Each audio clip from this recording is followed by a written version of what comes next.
हम नॉर्मली सुनते रहते हैं bank audit, statutory audit, management audit, company audit, internal audit, ऐसे टर्म्स को हम सुनते रहते हैं। सबसे पहले हम देखते हैं कि ये जो ऑडिट का टर्म है वो कहाँ से ड्राइव हुआ है। एक्चुअली ऑडिट जो वर्ड है वो लैटिन वर्ड से आया है, दैट इज ऑडायर, जिसका मतलब होता है to hear. The word audit is derived from Latin word audiere, which means to hear. अब to hear क्यों, ऐसे क्यों आया हुआ है? तो एक्चुअली क्या है, इन 18th century, in era of large scale of production, the person responsible for maintenance of accounts goes to some impartial and experienced person who hear these accounts and express their correctness or otherwise. Right, actually ये जो term auditing है वो एक Latin word ऑडायर से आया हुआ है, जिसका मतलब होता है टू हियर। और ये टू हियर ही क्यों? क्योंकि ये टर्म तब से आया है 18th सेंचुरी से, जब बहुत ज़्यादा प्रोडक्शन वगैरह होती थी। तो उस टाइम में जो पर्सन रिस्पॉन्सिबल होता था इन अकाउंट्स वगैरह को प्रिपेयर करने के लिए, उसको बनाने के लिए, मेंटेन करने के लिए, वो अपने पूरे अकाउंट्स को एक ऐसे पर्सन को जाके सुनाता था जो कि इम्पार्शियल है। इम्पार्शियल इन द सेंस कि किसी के साथ बायस नहीं होता है, और वो एक्सपीरियंस पर्सन है। वो उससे अपने अकाउंट्स के बारे में बताता था, वो उसे सुनता था और उसके बेसिस पे ही वो अपने व्यूज़ देता था कि हाँ, जो अकाउंट्स आपने प्रिपेयर किए हैं वो करेक्ट हैं या करेक्ट नहीं है। तो एक्चुअली ये पूरा प्रोसेस शुरू हुआ है हियरिंग से, दैट्स वाई हम इसे ऑडायर से लिए और ऑडिटिंग इसका नेम पड़ गया, राइट। तो such a person were known as auditor. Thus auditor means literally hearer, that is one who hears.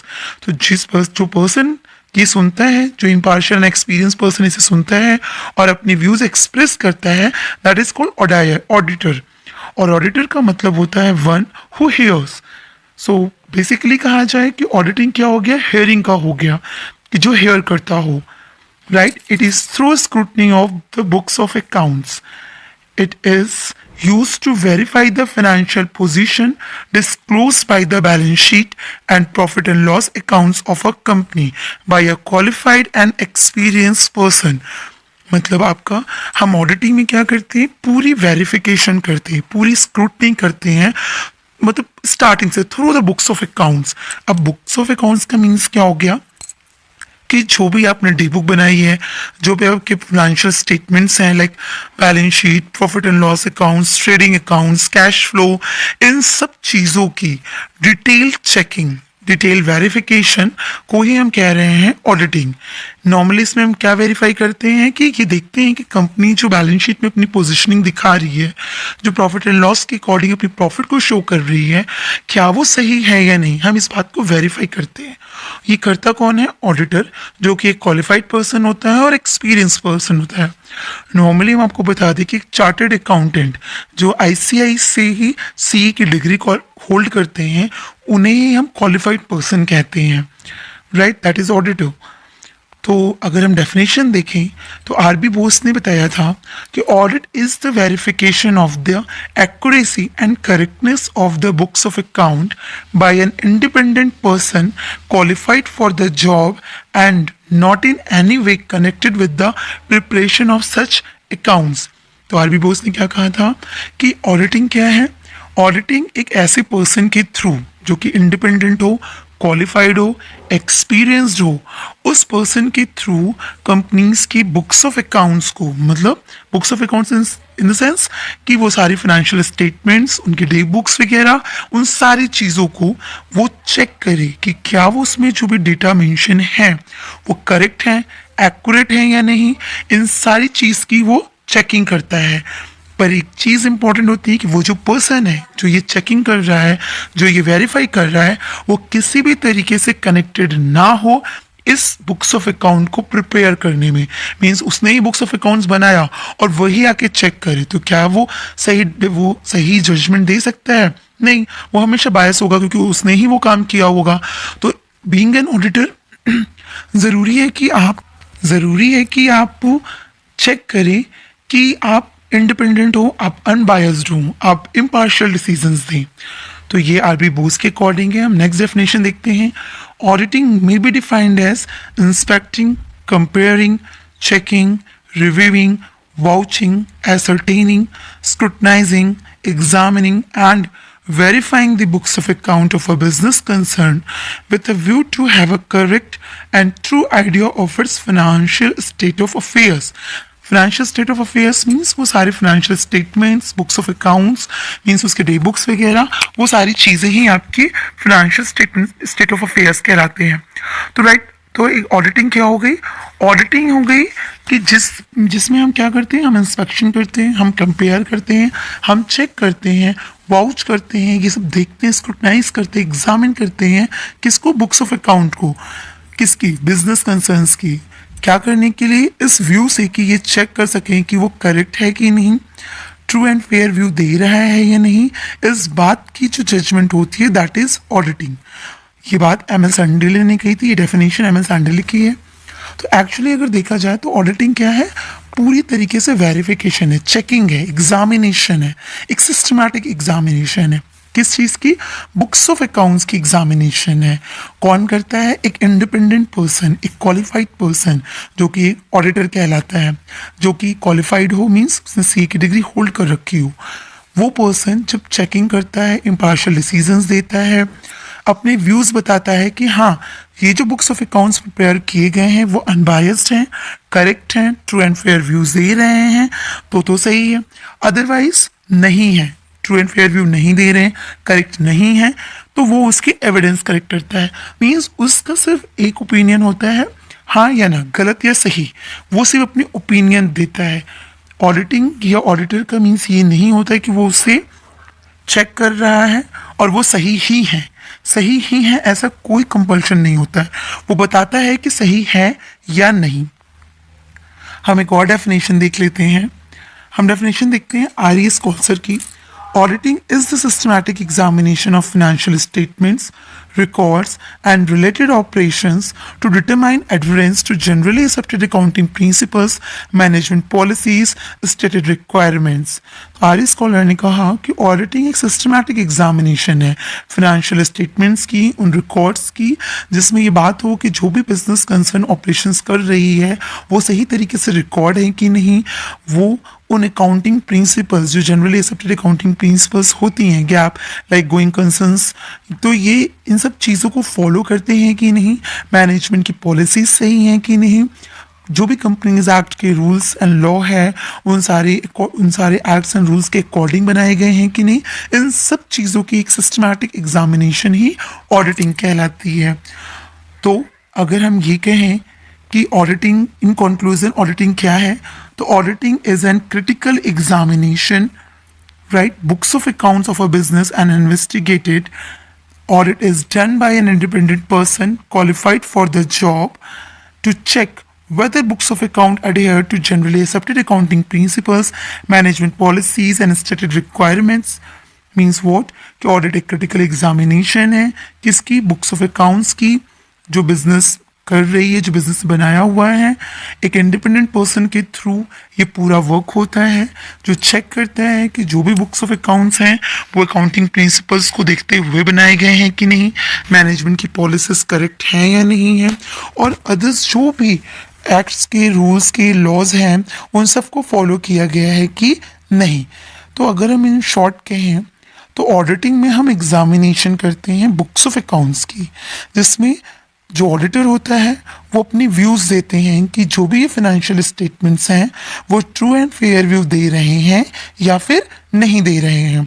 ये इनकी चेकिंग करता है, और ये जो एग्जामिनेशन और ये चेकिंग होती है और जो इसके व्यूज़ होते हैं वो व्यूज़ को, वो उसके ओपिनियन को वो एक्सप्रेस करता है. जहाँ वो एक्सप्रेस करता है वो दैट इज़ ऑडिट रिपोर्ट. और अपने व्यूज़ और ओपिनियन को बैक सपोर्ट देने के लिए उसके पास कुछ सपोर्टिंग डॉक्यूमेंट्स होने चाहिए, दैट इज़ ऑडिट एविडेंस. इन सब के बेसिस पे ही ऑडिटिंग कंप्लीट होती है. तो अगर हम इस ऑडिटिंग के ऑब्जेक्टिव्स की बात कर लें तो बेसिक ऑब्जेक्टिव क्या हो गया? Verification of accounts and statements, then detection of error और फ्रॉड, चेक करना कि कहीं कोई फ्रॉड हो रहा है, कोई गलतियां हैं, उसे डिटेक्ट करना और उसे प्रिवेंट करना, प्रिवेंशन ऑफ एरर और fraud. These three are basic objectives of auditing. Appointment of auditor, यहाँ अपॉइंटमेंट ऑफ ऑडिटर मतलब कंपनी ऑडिटर है. तो एवरी कंपनी वेदर पब्लिक और प्राइवेट, हर कंपनी को करनी होती है किसकी अपॉइंटमेंट, कंपनी ऑडिटर की, चाहे वो पब्लिक हो या फिर वो प्राइवेट हो।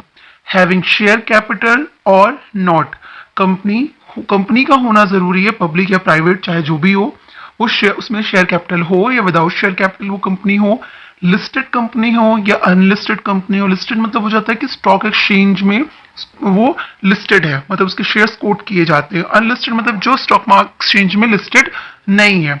तो लिस्टेड हो या अनलिस्टेड हो, irrespective of its paid up share capital, मतलब उसका पेड अप शेयर कैपिटल चाहे जितना भी क्यों ना हो।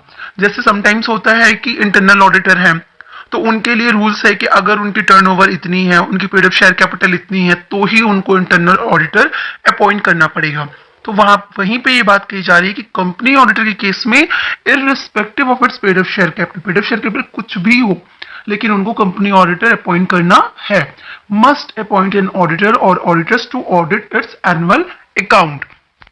कोई भी कंपनी चाहे वो पब्लिक हो या प्राइवेट हो, शेयर कैपिटल के साथ रजिस्टर हो या विदाउट शेयर कैपिटल हो, लिस्टेड हो या अनलिस्टेड हो, उसका पेड अप कैपिटल चाहे कुछ भी हो, लेकिन उसे कंपनी ऑडिटर की अपॉइंटमेंट करनी होगी, किस लिए, उसके एनुअल अकाउंट्स के लिए। ठीक है, तो अब कैसे हम करते हैं appointment of auditor other than government company. अब हम दो तरीके से लेंगे, एक गवर्नमेंट कंपनी अगर है तो अपॉइंटमेंट कैसे होगी, और दूसरा कि अगर वो गवर्नमेंट कंपनी नहीं है, अदर देन गवर्नमेंट कंपनी कोई भी कंपनी हो, तो हम वहां पे कंपनी ऑडिटर की अपॉइंटमेंट कैसे करेंगे। तो पहला हम ले रहे हैं appointment of auditor other than government company. Government company के अलावा जितनी भी कंपनीज हैं उनमें कंपनी ऑडिटर का अपॉइंटमेंट कैसे होता है।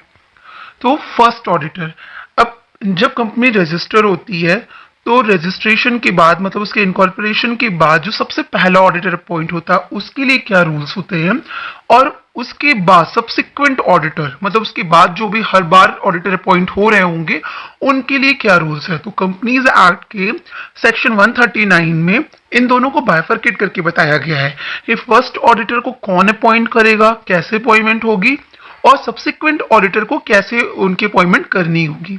तो हम यहाँ पे देख रहे हैं कि अदर देन गवर्नमेंट कंपनी के केस में कंपनी ऑडिटर की अपॉइंटमेंट जबकि हम फर्स्ट ऑडिटर अपॉइंट कर रहे हों तो according to section 139 subsection 6 to be appointed by board within 30 days of incorporation, मतलब सेक्शन 139 सबसेक्शन सी में बताया गया है कि अगर company other than government company है तो उसका फर्स्ट ऑडिटर कौन अपॉइंट करेगा, बोर्ड्स अपॉइंट करेगी। बोर्ड्स मतलब बोर्ड ऑफ डायरेक्टर्स अपॉइंट करेंगे। कब अपॉइंट करेंगे, जब कंपनीज का इनकॉर्पोरेशन हो जाएगा, इनकॉर्पोरेशन का सर्टिफिकेट जब कंपनी को मिल जाता है उसके 30 दिनों के अंदर।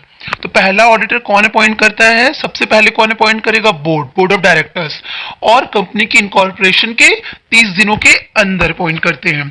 इन case of board fails to appoint, अगर बोर्ड ऑफ डायरेक्टर्स फेल हो गए कंपनी और फर्स्ट ऑडिटर को अपॉइंट करना 30 दिनों के अंदर, उन्होंने 30 दिनों के अंदर फर्स्ट ऑडिटर अपॉइंट नहीं किया, फेल हो गए वो, तो क्या होगा, bye member in an EGM with in next 90 days। तो उस केस में जो मेंबर्स है, मेंबर मतलब जो शेयर होल्डर्स है, वो शेयर होल्डर्स जो रजिस्टर में लिस्टेड है उनको मेंबर कहते हैं। मेंबर और शेयर होल्डर दोनों डिफरेंट होते हैं।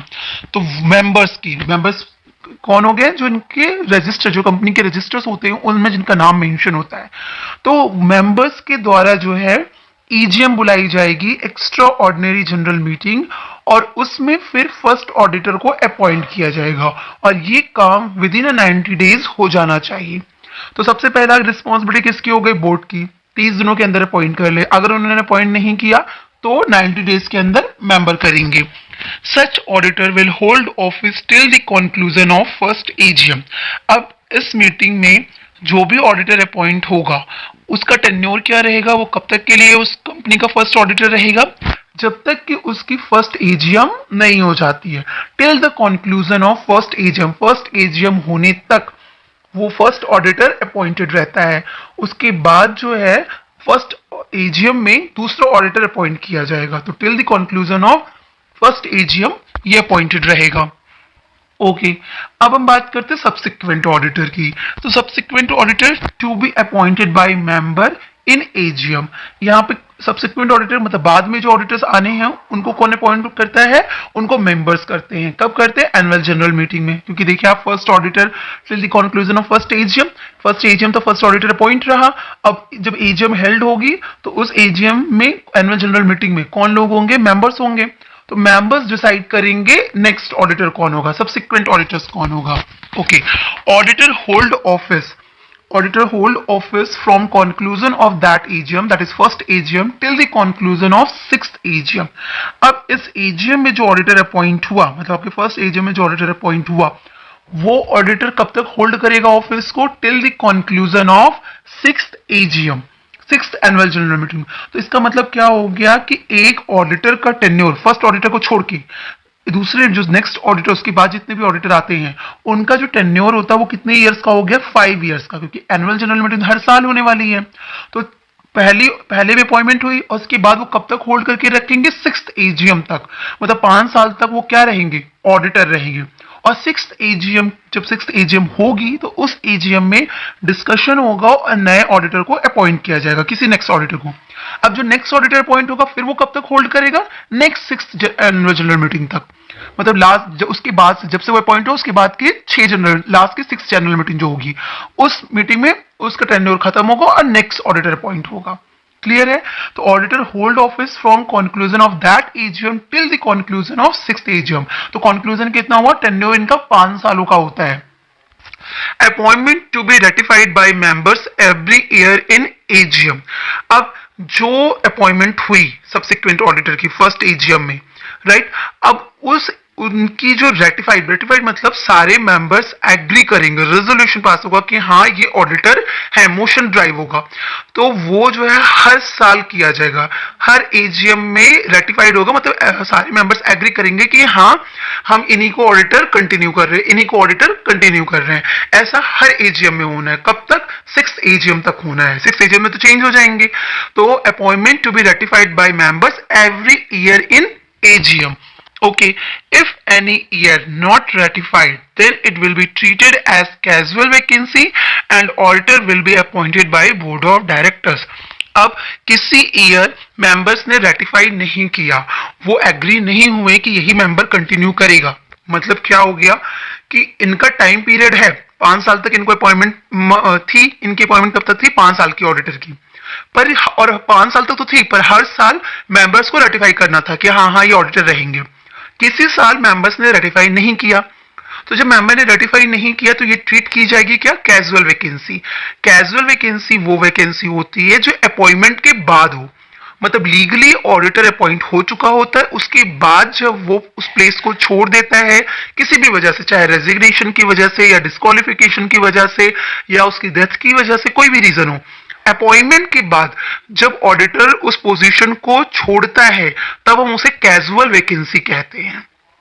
करेक्ट?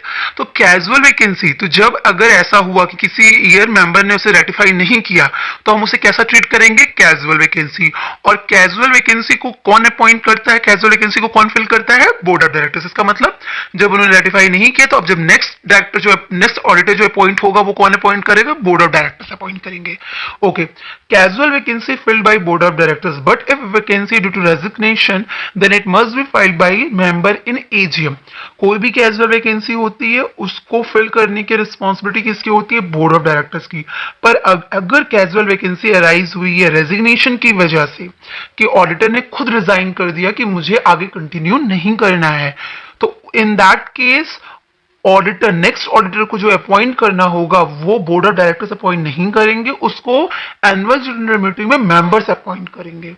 क्लियर है?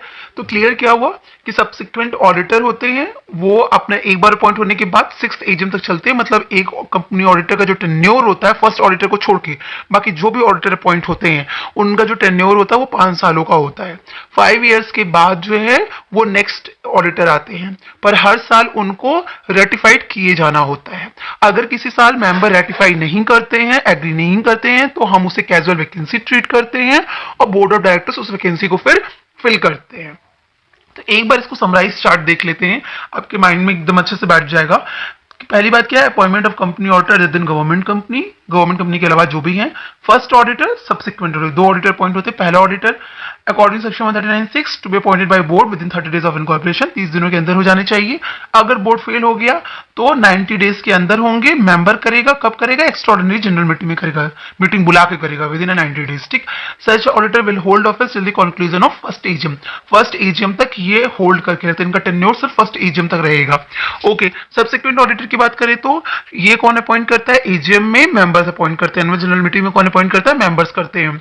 ये कब तक होल्ड करके रखते हैं, फर्स्ट एजीएम से लेके 6th एजीएम तक। और हर साल क्या करना होता है, उनको रेटिफाई करना होता है। अगर किसी ईयर रेटिफाई नहीं किया गया तो उसको कैजुअल वैकेंसी ट्रीट करेंगे और बोर्ड ऑफ डायरेक्टर्स उस वैकेंसी को फुलफिल करेंगे। और casual vacancy fill by board of director, but if vacancy due to resignation then it must be filled by members in AGM. अगर रेजिग्नेशन की वजह से हुआ तो एजीएम में मेंबर्स उस ऑडिटर को अपॉइंट करेंगे, नेक्स्ट ऑडिटर को। ओके, अब हम सेकंड केस देखते हैं। सेकंड क्या था, appointment of auditor in case of government company, वो तो अदर देन गवर्नमेंट कंपनी हो गया। अब गवर्नमेंट कंपनी के केस में, गवर्नमेंट कंपनी मतलब जहां पे मोर देन 50% होल्डिंग जो होती है वो स्टेट गवर्नमेंट की हो, central government, partly state government या पार्टली सेंट्रल गवर्नमेंट, मतलब स्टेट गवर्नमेंट की पूरी हो 51% से ज्यादा, या सेंट्रल गवर्नमेंट की हो, या पार्टली स्टेट और पार्टली सेंट्रल दोनों की मिला के हो। मोर देन 51% होल्डिंग जब गवर्नमेंट की होती है तो हम उसे आपकी गवर्नमेंट कंपनी कहते हैं। ओके, अब गवर्नमेंट कंपनी है तो वहां पे ऑडिटर को अपॉइंट करने का क्या प्रोसीजर है, सेक्शन 139 के अकॉर्डिंग ही है। तो फर्स्ट ऑडिटर कौन अपॉइंट करता है, कैग अपॉइंट करती है। कब करती है, कंपनी के रजिस्ट्रेशन के 60 दिनों के अंदर। वहां पे 30 दिनों के अंदर था इनकॉर्पोरेशन और बोर्ड अपॉइंट कर रही थी। यहां पे कौन करता है, कैग। कैग कौन हो गया, controller auditor general of India. CAG ये जो है गवर्नमेंट की ऑडिट करते हैं, गवर्नमेंट को होल्ड करते हैं, गवर्नमेंट के ऑडिटर्स होते हैं वो। तो ये कैग की जो टीम होती है वो फर्स्ट ऑडिटर को अपॉइंट करती है, controller auditor general of India. CAG कब करती है, 60 दिनों के अंदर, कंपनी के रजिस्टर होने के 60 दिनों के अंदर। If CAG fails to appoint, अगर कैग ने अपॉइंटमेंट नहीं की, किसी भी रीजन से 60 दिनों के अंदर अपॉइंटमेंट नहीं हो पाई, तब कौन अपॉइंटमेंट करेगा, बोर्ड करेगी। कब, नेक्स्ट 30 डेज में। The board shall appoint the first order within next 30 days. और नेक्स्ट 30 डेज में बोर्ड ऑफ डायरेक्टर्स अपॉइंट करेंगे first auditor. If boards to fail appoint due date within due date, the board shall inform to, अगर 30 दिनों के अंदर board भी appointment नहीं कर पाई, वो भी फेल हो गई, तो बोर्ड क्या करेगी, इन्फॉर्म करती है। किसको इन्फॉर्म करेगी, मेंबर को। Member of the company shall appoint within 60 days at an EGM. ठीक, तो जब बोर्ड ऑफ डायरेक्टर्स भी फेल हो गए तो एट लास्ट कौन करता है, मेंबर, कौन की, कंपनी की मेंबर करती है। तो मेंबर करेगी कितने दिनों में, 60 दिनों के अंदर, नेक्स्ट 60 डेज के अंदर। और क्या बुला के करेगी, एक्स्ट्राऑर्डिनरी जनरल मीटिंग। ऑब्वियस सी बात है, एजीएम तो होगी नहीं, एजीएम की ड्यू डेट तो पहले से डिसाइड होती है। ऐसे केस में हमें एजीएम ही बुलानी पड़ेगी, एक्स्ट्राऑर्डिनरी जनरल मीटिंग। तो वो कब बुलाएंगे, विद इन 60 डेज। तो पहली रिस्पॉन्सिबिलिटी फर्स्ट ऑडिटर को अपॉइंट करने की किसकी हुई, कैग की हुई। कैग फेल हो गया तो बोर्ड करेगी 30 दिनों के अंदर। बोर्ड भी फेल हो गई तो नेक्स्ट 60 डेज के अंदर मेंबर करेगी। ठीक है, अच्छा, देन सब्सिक्वेंट ऑडिटर की बात करें तो सब्सिक्वेंट ऑडिटर के लिए CAG shall appoint the subsequent auditor within 180 days from the commencement of the financial year. जो सब्सिक्वेंट ऑडिटर हैं उनको भी अपॉइंट करने की रिस्पॉन्सिबिलिटी किसकी है, कैग की है। पर इसको जो टाइम पीरियड दिया जाता है फाइनेंशियल ईयर शुरू होने से। फाइनेंशियल ईयर कब शुरू होता है आपको, 1 अप्रैल से, और नेक्स्ट ईयर के 31 मार्च को एंड होता है। तो फाइनेंशियल ईयर शुरू होने के 180 डेज के अंदर ही उनको अपना सब्सिक्वेंट ऑडिटर अपॉइंट कर लेना पड़ता है।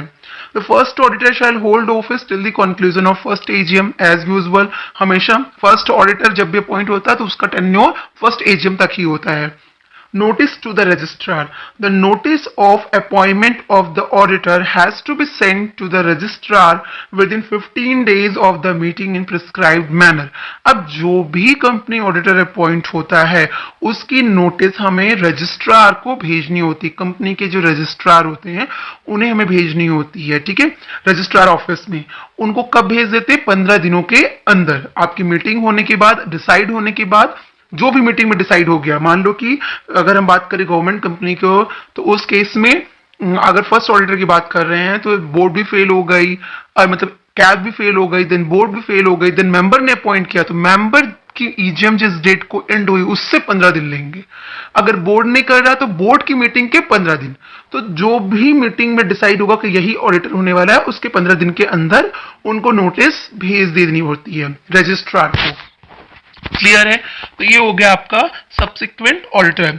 इसका भी एक बार माइंड मैप देख लेते हैं। Appointment of auditor in case of government company, first auditor, subsequent auditor. First auditor पहली रिस्पॉन्सिबिलिटी कैग की with in 60 days of registration of a company. CAG fail हो गया तो कौन आ जाएगा लाइमलाइट में? बोर्ड आ जाएगा। बोर्ड नेक्स्ट 30 डेज के अंदर करेगा। अगर बोर्ड भी फेल हो गया तो वो किसको इन्फॉर्म करेगा? मेंबर को, और मेंबर नेक्स्ट 60 डेज में ईजीएम बुला के अपॉइंटमेंट कर देगी। और सब्सिक्वेंट ऑडिटर की बात करें तो फाइनेंशियल ईयर शुरू होने के 180 दिनों के अंदर ही उनको सब अपना ऑडिटर अपॉइंट कर लेना होता है। First auditor hold office first AGM तक। ओके, अभी हम आपको आगे आने वाली वीडियोस में बता देंगे कि ऑडिटर्स की जो अपॉइंटमेंट होती है, मतलब एक ऑडिटर जो अपॉइंटमेंट होती है वो उसका टेन्योर तो 5 साल का हो गया। फर्स्ट ऑडिटर को छोड़ने के बाद जितने भी ऑडिटर होते हैं उनका टेन्योर कितना होता है? 5 इयर्स का होता है। उसके अलावा इनकी कूलिंग पीरियड भी होती है। जैसे एक ऑडिटर अगर एक बार अपॉइंट हो गया तो नेक्स्ट टाइम वो उसी कंपनी में अपॉइंट हो सकता है कि नहीं? 5 सालों के बाद नेक्स्ट टाइम फिर से वो अपॉइंट हो सकता है कि नहीं? तो नहीं, कूलिंग पीरियड चलता है। तो कूलिंग पीरियड भी 5 इयर्स का होता है। जैसे अगर आप इंडिविजुअल हो और आप कंपनी ऑडिटर अपॉइंट हो गए एक कंपनी के, तो कंपनी ऑडिटर अपॉइंट होने के बाद आप 5 साल तक होल्ड किए, 5 साल तक आप वहां के कंपनी ऑडिटर रहे। अब जैसे ही आपका टाइम पीरियड खत्म होता है, आपका टेन्योर खत्म होता है, तो इन दैट केस अब नेक्स्ट 5 इयर्स तक, क्योंकि जो दूसरा ऑडिटर अपॉइंट होगा वो भी 5 सालों के लिए अपॉइंट होगा, तो नेक्स्ट 5 ईयर तक आपका कूलिंग पीरियड चलेगा। आप नहीं अपॉइंट हो सकते हो, राइट? अब कौन? दूसरा ऑडिटर अपॉइंट होगा 5 साल तक। उसके बाद आप फिर से अपॉइंट हो सकते हो सेम कंपनी में, लेकिन एक अपॉइंटमेंट के बाद आपका कूलिंग पीरियड चलता है। द सेम केस अगर आप फर्म है तो फर्म का 2 कॉन्सिक्यूटिव टर्म चलता है। फर्म का 2 कॉन्सिक्यूटिव टर्म मतलब उनका भी 5-5 साल का होता है। तो 5 साल उन्होंने एक बार लिया पहला टर्म, फिर सेकंड टर्म लिया, ठीक है? 2 साल मतलब 10 साल तक वो रह सकते हैं। फिर 5 ईयर का उनका कूलिंग पीरियड चलता है, फिर एक टर्म का उनका कूलिंग पीरियड चलता है। तो वो मैं डिस्कस करूंगी लेटर ऑन। तो आई होप आपको क्लियर हो गया होगा appointment of company auditor according to section 139। Wish you all the best.